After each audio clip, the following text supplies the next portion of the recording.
हर हर महादेव। आप सभी का हमारे YouTube चैनल कारगिल वॉरियर्स में हार्दिक स्वागत है। दोस्तों, क्या कर्म फल मिलता है? क्या ये सही है कि सबको अपने कर्मों का फल मिलता है? हाँ, ये सही है, क्योंकि सबको कर्मों का फल मिलता ही है कभी न कभी। हम जो भी कर्म करते हैं, कोई बेटा बनकर, कोई बेटी बनकर, कभी कोई दामाद बनकर या बहू बनकर, कोई न कोई आता ही है जिसका कि आपके साथ कर्मों का लेना देना होता है। लेना देना नहीं होगा तो नहीं आएगा। क्यों आएगा? आइए इसको एक कहानी के माध्यम से जानने की कोशिश करते हैं।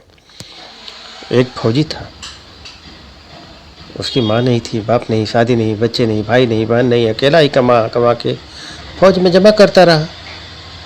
थोड़े दिन के बाद जो कि फौज में कैंटीन होती है, उसमें एक सेठ जी थे जो कि दुकान अपना माल सप्लाई करते थे, तो उनसे उनकी दोस्ती हो गई।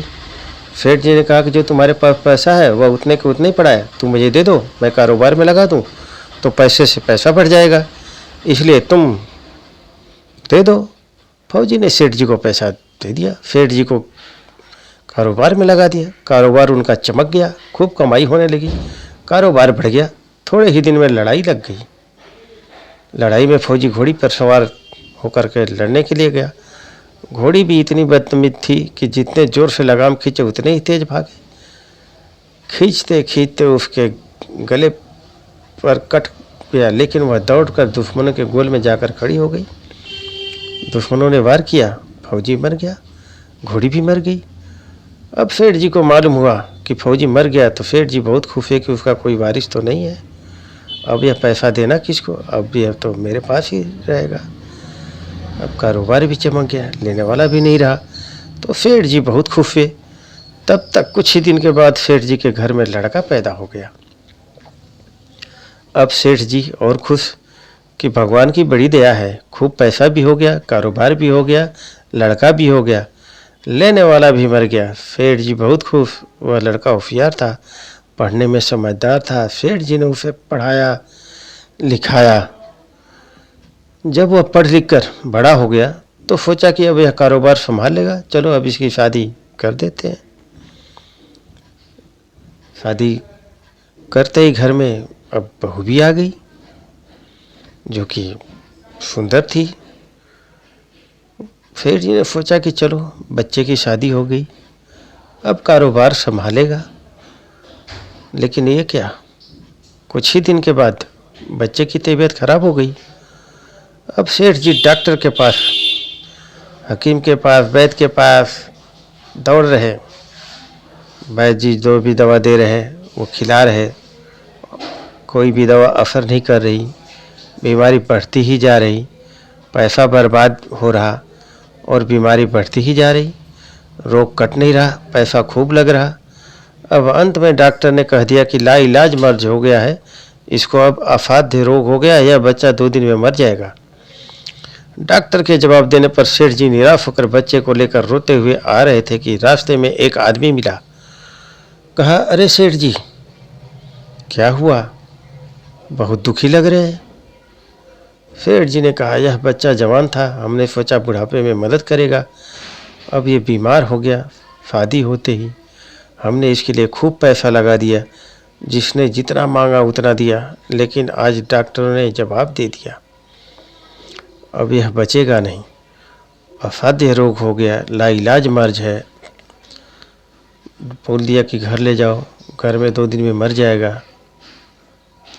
आदमी ने कहा, अरे सेठ जी, तुम क्यों दिल छोटा कर रहे हो? मेरे पड़ोस में वैद्य जी दवा देते हैं, 2 आने की पुड़िया खाकर मुर्दा भी उठकर खड़ा हो जाता है, जल्दी से तुम वैद्य जी की दवा ले आओ। सेठ जी दौड़ कर गए, 2 आने की पुड़िया ले आए और पैसा दे दिया।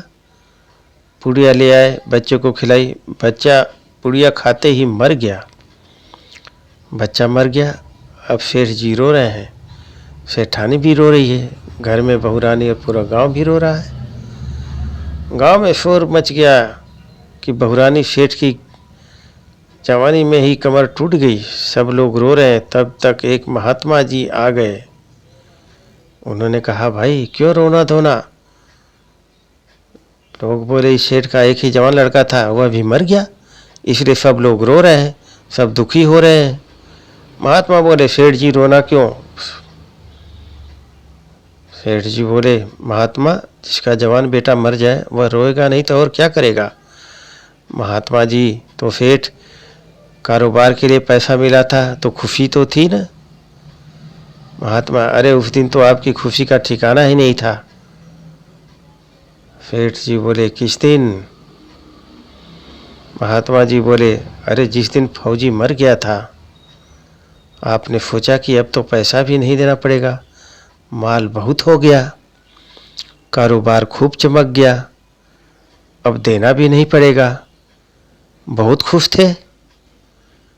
सेठ जी, हाँ महाराज, खुश तो था महात्मा, और उस दिन तो आपकी खुशी का ठिकाना ही नहीं था, पता नहीं कितनी मिठाइयाँ आपने बांटी थी। सेठ जी, किस दिन? क्या बोल रहे हैं महात्मा जी? अरे जिस दिन लड़का पैदा हुआ था। सेठ जी, महाराज लड़का पैदा होता है तो सब खुश होते हैं, मैं भी हो गया, तो क्या बात? कोई नई बात तो थी नहीं। महात्मा जी उस दिन तो खुशी से आपके पैर जमीन पर नहीं पड़ते थे। सेठ जी बोले किस दिन? महात्मा जी बोले अरे जिस दिन बेटा ब्याहने जा रहा था। सेठ जी, महाराज बेटा ब्याहने जाता तो हर आदमी खुश होता है, तो मैं भी खुश हो गया। महात्मा जी बोले तो जब इतनी बार खुश हो गए तो जरा सी बात के लिए रो क्यों रहे हो? अब सेठ जी बोले कि महाराज यह जरा सी बात क्या है, जवान बेटा मर गया, यह जरा सी बात है।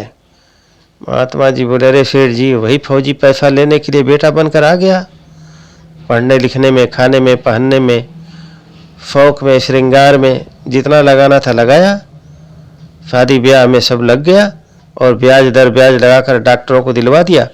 अब 2 आने पैसे बच गए, वह भी वैद्य जी को दिलवा दिए और पुड़िया खाकर चल दिया। अब कर्मों का तो लेना देना पूरा हुआ, हमारे साथ तो कर्मों का लेना देना था, हमारे साथ जो हुआ सो हुआ। लेकिन वह जवान जो बहुरानी घर में रो रही है, जवानी में उसका धोखा देकर विधवा बनाकर चला गया, उसका क्या जुर्म था?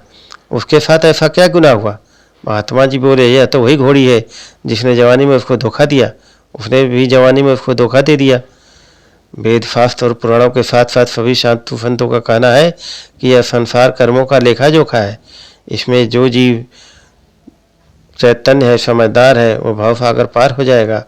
जो जैसा कर्म करता है उसको उसके कर्मों का फल वैसे ही मिलता है।